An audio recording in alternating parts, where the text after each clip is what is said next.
In this video, you are going to learn the basic of Portuguese grammar. That is going to facilitate your learning journey. Welcome to Speak Portuguese Anywhere, where you learn to speak like a Brazilian.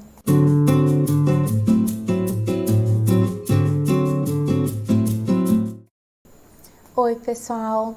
Let's start with the subject pronouns. And more ahead, I'm going to give you some examples with each one of them.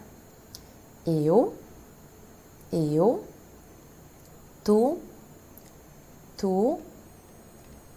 ele, ela, nós, eles, elas. And we also have you that is separated because we have você for singular and vocês for plural. After pronouns, usually sentences in Portuguese are followed by a verb conjugated in one of the 13 verb tenses that we are going to see more ahead, plus a noun, like in English. So the basic structure is pronoun plus verb plus noun. Let's see some examples, and you please repeat after me. Eu acordo cedo. Tu estudas português?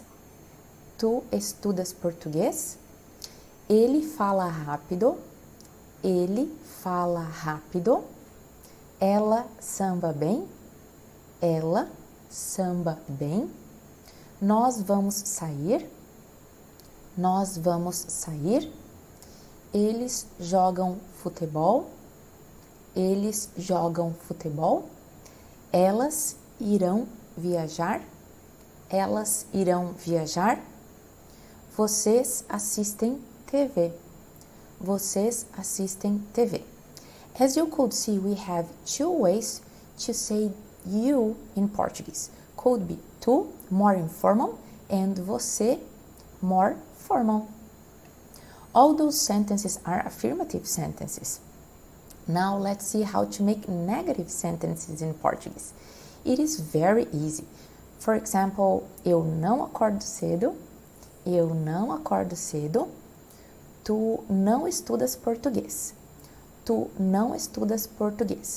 You have to notice that não is not an auxiliary like in English. So it doesn't change if we are talking about I, you, he, she, it. Like in English we have don't and doesn't, but in Portuguese it's always não for negative sentences.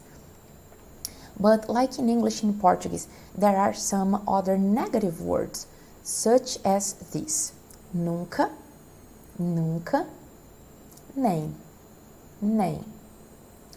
Let's see some examples.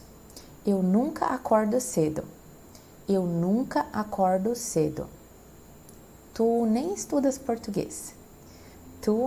estudas português. And how to make interrogative sentences is even easier because you just write the same affirmative sentence, you just add the question mark on the end and you give intonation for the last word. Eu acordo cedo. Ela fala rápido. Now, talking a little bit more about verbs, I would like to say that sometimes we are going to see two verbs in a row. And usually the second verb is in the infinitive form. Those phrases can be affirmative, negative, interrogative. Let's see some examples. Eu preciso descansar hoje. Ele vai passear de novo. Tu não podes esquecer as chaves. Well, that's it for today's lesson. I hope that you like this video and até a próxima!